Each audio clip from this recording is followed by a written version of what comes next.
adik-adik, kita jumpa lagi di channel Bisa Fisika. Bisa Fisika, pasti dong.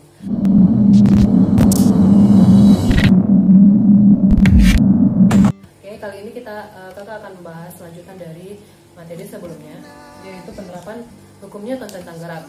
Kalau sebelumnya itu benda bergerak di bidang datar, sekarang kita akan masuk ke benda bergerak di bidang miring. Sama seperti kasus sebelumnya, pada benda bergerak di bidang miring itu juga ada dua kasus, yaitu ada bidang licin dan ada bidang kasar. Kita bahas pertama adalah bidang licin. Oke, kita ambil sistemnya. Sebuah benda bergerak pada bidang licin, benda bermassa M.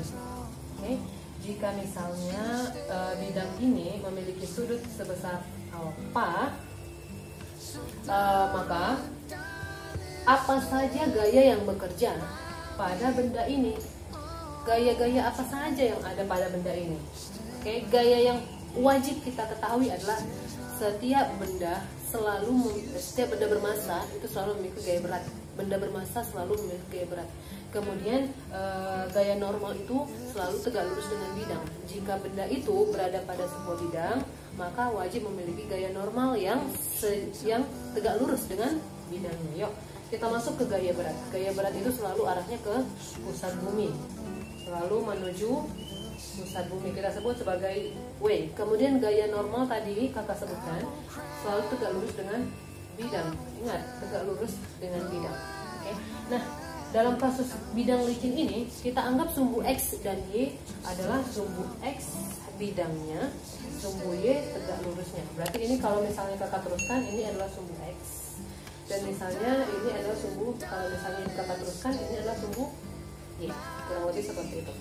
Ada sumbu X dan sumbu Y. Nah, sekarang kita bahas. Lihat, ada W, ada gaya berat. Gaya berat yang letaknya membelah sumbu X positif dan sumbu Y negatif. Membelah sumbu X positif dan sumbu Y negatif. Nah, kita cari nilai W untuk sumbu X dan nilai W untuk sumbu Y. Siapakah nilai W untuk sumbu X? Perhatikan, karena sudutnya itu adalah searah dengan sumbu X, maka nilai W di sumbu X adalah W sin alfa. Oke. Dan seberangnya adalah W. Seberangnya ibu kakak ambil sebagai, ingat dari pusat, W cos alfa. Itu dia. Berarti dari sini kita lihat ada empat gayanya. Ada 4 gayanya beserta dengan gaya-gaya yang bekerja pada sumbu X dan Y. Nah, karena ada gaya yang bekerja di sumbu X dan ada gaya yang bekerja di sumbu Y, kita bagi menjadi 2, yaitu total gaya di sumbu X dan total gaya di sumbu Y. Perhatikan, bendanya bergerak di sumbu X atau di sumbu Y. Jika benda bergerak di sumbu X, maka Fx sama dengan M kali A. Jika bendanya bergerak di sumbu Y, maka Fy sama dengan M kali A. Tapi jika misalnya pada sumbu Y benda tidak bergerak, maka Fy sama dengan 0. Oke. Nah, sekarang kita analisis siapa aja atau gaya apa saja yang bekerja di sumbu X. Ada hanya satu, yaitu W sin alfa. W sin alfa sama dengan M kali A. Jika kita ingin mencari nilai percepatan benda bergerak, maka nilai A sama dengan W sin alfa per M. Karena W adalah M kali G, M kali G sin alfa per M. Ini bisa kita coret. Sisanya siapa? G sin alfa. Nah, sekarang kita masuk ke sigma Fy. Siapa aja yang bekerja di sigma Fy?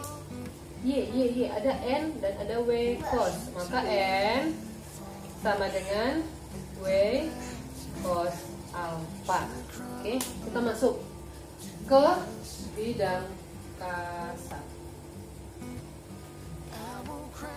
Untuk sistem yang sama. Namun kali ini bidangnya kasar. Kalau bidangnya kasar, wajib memiliki gaya gesek. Ada gaya gesek antara bidang dan permukaan benda. Sehingga banyaknya gaya yang bekerja pada benda ini lebih banyak daripada benda yang sebelumnya. Yuk kita analisis lagi gaya-gaya apa saja yang bekerja pada benda ini. Ada gaya berat, jangan lupa. Benda bermassa wajib memiliki gaya berat. Dan benda yang terletak di sebuah bidang wajib memiliki gaya normal. Oke. Kemudian di sini siapa? W sin, dan sebenarnya adalah W cos. W sin alpha, W cos alpha. Nah, karena bidangnya kasar, maka kita harus berikan gaya lebih atau ada gaya luar. Misalnya gaya luar kita berikan untuk menarik benda ini ke atas bidang. Kita sebutlah itu gaya F. Untuk menarik benda ke atas bidang. Berapa gaya yang dibutuhkan agar benda itu hendak akan bergerak? Nah, caranya seperti apa? Perhatikan, ada satu gaya lagi yang terselubung. Gaya apa disebut? Gaya gesek. Gaya gesek selalu berlawanan arah dengan gaya yang bekerja pada benda. Maka gaya geseknya mengarah ke bawah bidang. Siapa? Fs. Oke. Nah sekarang kita bagi dua, sama seperti sebelumnya. Kita bagi dua menjadi gaya yang bekerja pada sumbu X dan gaya yang bekerja pada sumbu Y. Sigma Fx dan sigma Fy. Kita perhatikan kembali, benda bergerak di sumbu X atau sumbu Y. Di sumbu X maka M kali A. Karena tidak bekerja di sumbu Y maka sumbu Y sama dengan 0. Ada siapa aja yang bekerja pada sumbu X? Ada 3 gaya, yaitu ada F, Fs, dan W sin. Kita sepakati sebelumnya bahwa benda yang bergerak dengan gaya arahnya ke atas atau ke kanan nilainya positif, ke bawah atau ke kiri nilainya negatif. Maka yang bernilai positif adalah benda yang bergerak ke atas, F, bernilai positif. Karena karena Fs dan W sin itu adalah berlawanan arah dengan F, maka nilainya negatif Fs dan negatif W sin sama dengan M kali A. Oke, atau F dikurang Fs tambah W sin alpha sama dengan M sama aja. Nah, jika kita mau mencari nilai F, maka F sama dengan M kali A, pindah ruas menjadi plus Fs plus W sin alpha. Jika kita mau mencari nilai A, jika kita ingin mencari nilai A, maka A sama dengan F dikurang Fs plus W sin alpha per M. Itu dia. Oke. Ini dia. Nah sekarang kita mau mencari gaya-gaya yang bekerja pada sumbu Y. Siapa aja yang bekerja pada sumbu Y tidak jauh berbeda dengan yang sebelumnya. Maka M dikurang W cos alpha sama dengan 0, maka M sama dengan W cos alpha. Oke, kita masuk ke contoh soal. Misalnya, sebuah benda sama sistemnya seperti sebelumnya. Sebuah benda bermassa M sama dengan 3 kg bergerak pada bilang miring dengan sudut kemiringan sebesar 53 derajat. Berapa besar percepatan yang harus dimiliki benda agar benda dapat sampai ke ujung kaki lintasan? Berapa besar percepatannya? Maka kita selidiki percepatannya. Percepatan berarti yang ditanya adalah gaya-gaya yang bekerja pada sumbu X. Maka kita analisis benda yang di sumbu X. Sigma Fx sama dengan M kali A. Yuk, masuk. Siapa aja sigma Fx? Hanya ada W sin. Maka W sin alpha sama dengan M kali A. Berapa besar percepatan? A seperti yang sebelumnya. Berapa? Y sin alpha. Berapa nilai G? 10. Berapa sin 53? Sin 53 berapa yuk? Sin 53 adalah 4/5. Sehingga nilai percepatannya sebesar 8 meter per sekon. Simpel. Sangat mudah dimengerti. Nah, sekarang kita masuk ke bagian kasar. Contoh soalnya adalah sebagai berikut.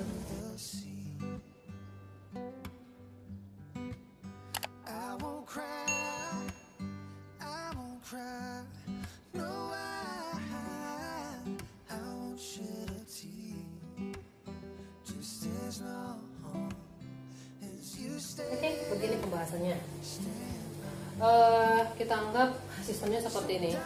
Sinyal laut tersebut meluncur pada bidang miring dengan sudut kemiringan alfa.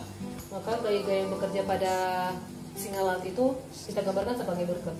W sin, W cos, ada N. Kemudian perhatikan gerakan singa itu menuju ke kaki, ke bawah bidang. Artinya gaya geseknya akan sebaliknya. Ya, seperti ini dia.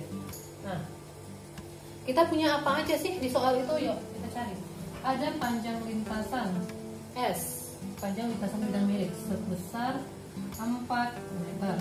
Kemudian kita punya apa lagi? Kita punya koefisien gesek kinetis saat benda sudah bergerak sebesar 0,25. Dan kita punya apa lagi? Kita punya sudut kemiringan sebesar 37 derajat. Dan perhatikan bahwa sinyal laut tersebut bergerak tanpa kecepatan awal, artinya tidak ada atau V0 sama dengan 0. Tidak ada kecepatan awal, V0 sama dengan 0. Nah, kita cuma punya ini, sedangkan yang ditanya adalah waktu. Bagaimana kakak? Nggak paham kemana kita harus pergi. Sedangkan dari tadi kita nggak ada bicara waktu. Yuk, kalau misalnya nih kita sudah punya waktu, kemudian kita punya jarak, ada V0, kemudian gerakan benda itu ke bawah. Kira-kira gerak apa yang dilakukan? Gerak berubah beraturan, ya, gerak lurus berubah beraturan. Maka kita masuk ke pembahasan GLBB. Oke, ingat-ingat lagi deh, baru semester sebelumnya bicara tentang GLBB. Kita akan bicara tentang panjang lintasan S yang rumusnya adalah P0 T ditambah setengah AT kuadrat. Nah, ini dia rumusnya. Ini yang perlu kita cari, si T, waktu. Oke, namun pada persamaan ini kita nggak punya percepatan. Jadi gimana dong kak? Berarti kita harus cari percepatan dulu, baru kita mendapatkan hasil nilai T. Cara mencari percepatannya gimana kak? Aplikasikan tadi. Oke, nah kita masuk ke nilai A. Untuk mencari nilai A, kita harus analisis dulu gerakan benda itu, gerakan sinyal itu ada pada sumbu X, maka sigma Fx sama dengan M kali A. Nah, ini dia A-nya. Oke, siapa aja sigma Fx? Perhatikan, sinyal laut itu bergerak ke bawah bidang permukaan. Nah, ketentuan berikutnya selain jika sebelumnya kakak buat ketentuan bahwa gaya yang bekerja pada atas kanan positif, bawah kiri negatif, itu pada benda yang tidak bergerak. Nah, sekarang pada benda bergerak, nilai positif ada pada arah gerakannya. Jika misalnya arah gerakannya ke kanan, maka semua gaya yang bekerja ke kanan bernilai positif. Jika arah geraknya ke kiri, maka semua gaya yang bekerja ke kiri adalah nilainya positif. Jadi kita bicara tentang arah gerakannya.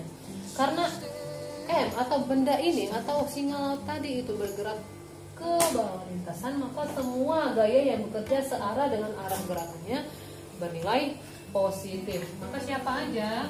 Positif W sin alfa. Berlawanan arah artinya minus FK sama dengan M kali A. Ini dia. Okay. Yuk, siapa ini? M kali sin alfa FK. Kita punya FK nggak? Kita nggak punya, tapi bisa kita cari dengan rumus FK sama dengan mu K kali M sama dengan M kali A. Yuk, kita punya apa? N. Bagaimana cara mencari N? Kita lihat N itu ada di sumbu Y.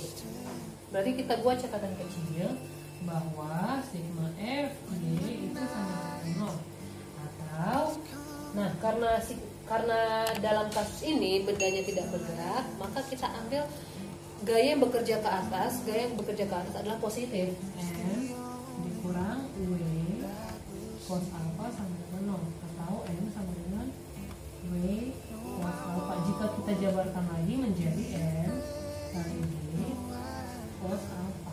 Ini dia Nilai N-nya. Yuk, nilai N ini kita masukkan ke persamaan. Maka M kali W sin alpha dikurang mu K. Siapa N tadi? M kali G cos alpha sama dengan M kali A. Kalau kita lihat-lihat ada yang perlu dicoret nggak? Ada. Ruas ini ada M, ruas ini ada M, ruas ini ada M. Karena bekerja pada satu benda, Maka M ini bisa kita coret. Sehingga yang tersisa adalah G sin alpha dikurang mu K. G cos alpha sama dengan A. oke, kita masukkan nilainya. Berapa nilai G? 10 sin 37 derajat dikurang 0,25 kali 10 cos 37 derajat sama dengan Nah, berapa sin 37? sin 37 adalah 3 per 5. 0,25 kali 10 berapa cos 37? 4 per 5 sama dengan A. Bisa kita coret? Bisa kita coret? Bisa. Sisa 2. Maka ini nilainya adalah 6 dikurang 0,25 kali 8 2,00 sama dengan A. Maka nilai A sama dengan 4. A sama dengan 4 meter persegi kuadrat. Sudah selesai belum? Belum selesai. Ini masih A.